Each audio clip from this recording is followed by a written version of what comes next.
50 naira you are removing on top of 10,000. Even God is 10%. God, you are dragging commission with God. On each 10,000 that enter your account, 50 naira must go. Sometimes it has even happened to me before. I made a transfer to somebody on the island to get me something, and the person didn't have money in his account. Then he called me that, madam, please let me add 15 naira because now I can't even make the 128,000 naira payment again because I've been deducted. Imagine. And me now sending twice, I'm going to be debited for using the service. These things are too much. On each 10,000 that enters your account, you are going to pay 15 naira. Almost every 3 days, I get debit. They will tell you that, okay, 500 naira, 1,000, 3,000 has been deducted. Of each 50 naira, they will give you in batches. Different needless debits. You told me to come and keep money in your account, in your bank, so that I can save. But you are even ripping me off. Apart from the bank's maintenance charges, I get meaningless deductions. So many that I can't even. If I get my phone, I'll be able to mention those deductions, and it's a lot. It's too much. In January 2025, telcos proposed a 100% tariff increase to cover rising costs, and Nigeria's Communication Commission approved a 50% increase instead, which has started seeing implementation. When policies like this come into place, it's the women in the informal sector who suffer the most, because the cost of these digital services is passed on to them, and it potentially limits their access to these digital financial tools.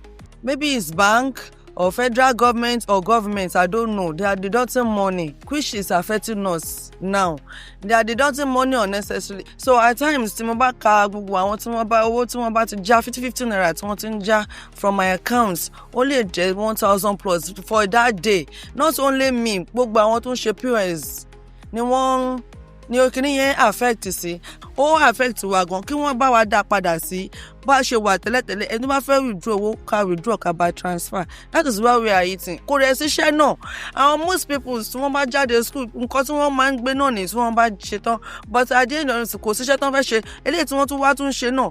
Government wọ́n tún bàjẹ́ mọ́ wọn lọ́wọ́, kò yẹ kó lè rí bẹ́ẹ̀. It's affecting everybody, not only we that are using it as business. 53% of informal women traders report failed transfers at least twice a week. That's inventory loss, school fees delayed, revenue gone. Many women now count failures as a cost of business. Failed transfers, deducted charges, limits that make their money feel small even when it is big. For instance, now if I want to go to the island, Lagos Island, to buy something, everybody knows that the network on Lagos Island is terrible. Once you are there, your reception is down. You can't even send out messages. You can't make transfer. You can't do this. You can't do that. And how can I, in 2025, how can I be carrying cash? That's why I only buy from people that I know. I already have suppliers. So most times they just give you the goods, everything. When you get to me, you go and sort your transfer. What of strangers? It has happened to me before. I went to a random store that I didn't know. Then I made a transfer of, was it 210,000? I was debited 3 times. Then I came home. And still, the person did not receive that payment. Do you know I didn't go with that goods? I left it in Lagos. And I went to my car. So I could have easily carried the goods in my car and left. It was 3 days later, the person got his own payments, that I was able to send my goods down to Abuja. Then I had to start going to the bank often for me to get my 420,000 naira reversal, which took like 3 weeks. These things are stressful.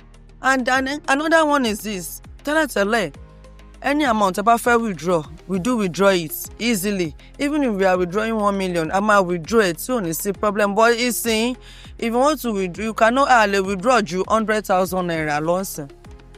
So if you want to do a transaction, most I want to want a POS. I'm going to I want to want a POS. So my first show was the customers. I might withdraw, I might transfer. But hello means saying I withdraw 100,000 naira lo. So could they show one? To buy don't to fair loss about me 100 card you only lomo. As often pay is withdrawal limit. So could you lomo? I know they do anything. I know even they use my account again. Cause men in a 419. What thing that they do? They debate me for my account. They'll just debate everything. Not the if they reach a month, they'll just debate me money. And they say I will go pray for them, but I never see chance to go. Let's not leave the challenge of getting digital identity out of the policy discussion.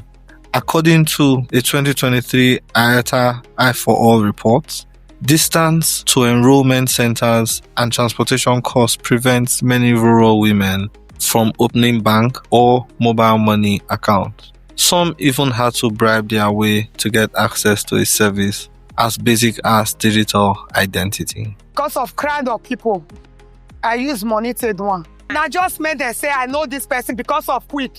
Now be the money when we used. You'll just take you say, now my person be this one's one. Now you go feel them by yourself. It not concern anybody again. That NIN hard for me. I go do it for barrack. Then they give me one NIN. I don't know, say they don't give me original one. So I go collect money for bank. They tell me say na student accounts now I open. Say the money I no fit drop the money. Say me I go bring my NIN. I carry the NIN go now. Come say na fake. I can't go back. As I go back, come today. I will go. You know they no go give me. Come tomorrow.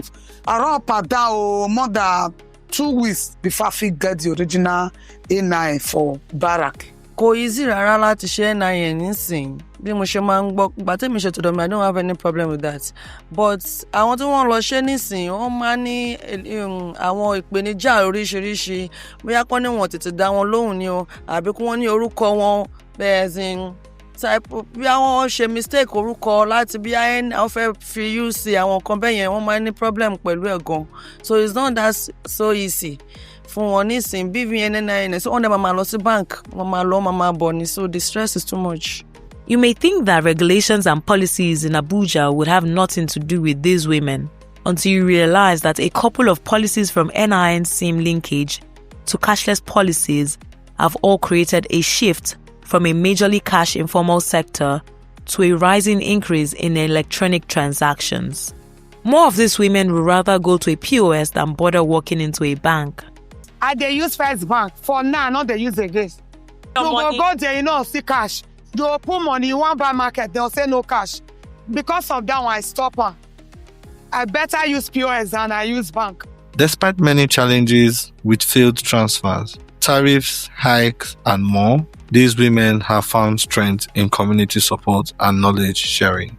Communities like the Association of Mobile Money and Bank Agents in Nigeria, AMBAM, have emerged alongside POS groups where women share strategies, tips, and warnings. We have AMBA. The association is all those that àmì ọ̀rántí ní acronyms ẹni mo rántí. Fún gbogbo àwọn tó ń ṣe POS ni, tá bá ti ní any challenge, a máa sọ síbẹ̀. So they are even, àwọn náà ń try fún wa. Wọ́n gbìyànjú fún wa lórí ọ̀rọ̀ ní kíní POS dé wọ́n jáwó wọ́n máa ń kọ́ wa dáadáa pé ọ̀nà tá a lè gbà tí àfi ní kó sọ́wọ́ àwọn scammers gbogbo ẹ̀ ni wọ́n máa ń sọ fún wa tá a dẹ̀ máa ń tẹ̀lé. Even gan èmi gẹ́gẹ́ bí ẹnìkan tí n bá tan rédíò láàárọ̀ tàbí mò ń bọ̀ nínú mọ́tò anything tí n bá gbọ́ tó jẹ́ ohun tí ẹbí mi lè jì sí tàbára mi lè jì sí tàbẹ́ni tó lè jì sí tó lè kó bá mi tó lè mú ọkàn mi porúurú máa pè wípé nǹkan báyìí ni mo gbọ́ lẹ́ni o kálukú ṣọ́ra o nǹkan báyìí la gbọ́ lánàá o kálukú ṣọ́ra ṣáà pé mo tẹ̀yàn bá ti gbọ́ so kò lè ṣọlẹ̀ òjì. Advocacy multiplies impacts. One door opens when many women speak out together. Community support and knowledge sharing are as important as individual efforts. Also, fintechs, regulators, and consultants need to engage at this level to really understand who these women really are, for whom all these policies and platforms are designed. Only one regulatory registration should be required to open an account. Today, to get an account, you are required to have BVN, NIN, driver's license, utility bill, and all that. For example, your national identification number should contain all this information. My thoughts. You should have your biometric information. You should have your telephone number. You should have your email, and you should have your address. Basically, if what everybody's providing to get access to finance is just one and not multiple, I believe that the adoption rate of financial services is quite higher than this. Also, the methodology of correcting your information while you have an issue with it may also be dealt with, be improved. If you have a mismatch, for example, I know some people have abused this. But the truth of the matter is that it is still very difficult for people to change their information and correct errors on their information whenever they want to open an account. So this, again, some challenges that we face on the field. We're not going to make it excessively long, but maybe in the first instance, let's just reduce it and let us make it easy for you to update. Your address field, for example, on your NIN, you should be able to update it on your phone with your facial recognition. For example, that, okay, I've moved from Lagos to Ibadan and I want to update it. I don't have to go to one physical office and go and be printing, and I should be able to do it myself. Maybe I cannot change my name myself without a third party or somebody verifying that it's me and certain critical information like date of birth. But the minor ones, the basic ones, I should be able to change it myself. In 2023, only 4% of the Central Bank of Nigeria's financial inclusion policy directly reference rural or gender-targeted access.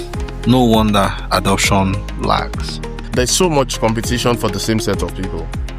You just want to acquire the same customers that have been acquired by other banks, offering the same products or sentiments to bring the person into the space. I think it's important that we all embrace inclusivity.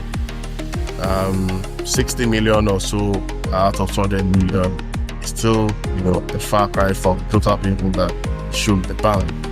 And recently CBN told us that cash circulation outside is far more than what is within the banks, without putting any figures directly. So there's so much out there for people that have not been financially included and the sort of, businesses they do.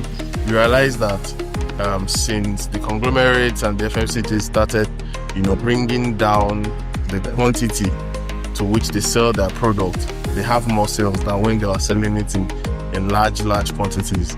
The dead coke, sachet drinks, the sachet this, and that shows you that the informal space and people with that space that are willing to part with that very quick 50 naira, 100 naira, there's so much.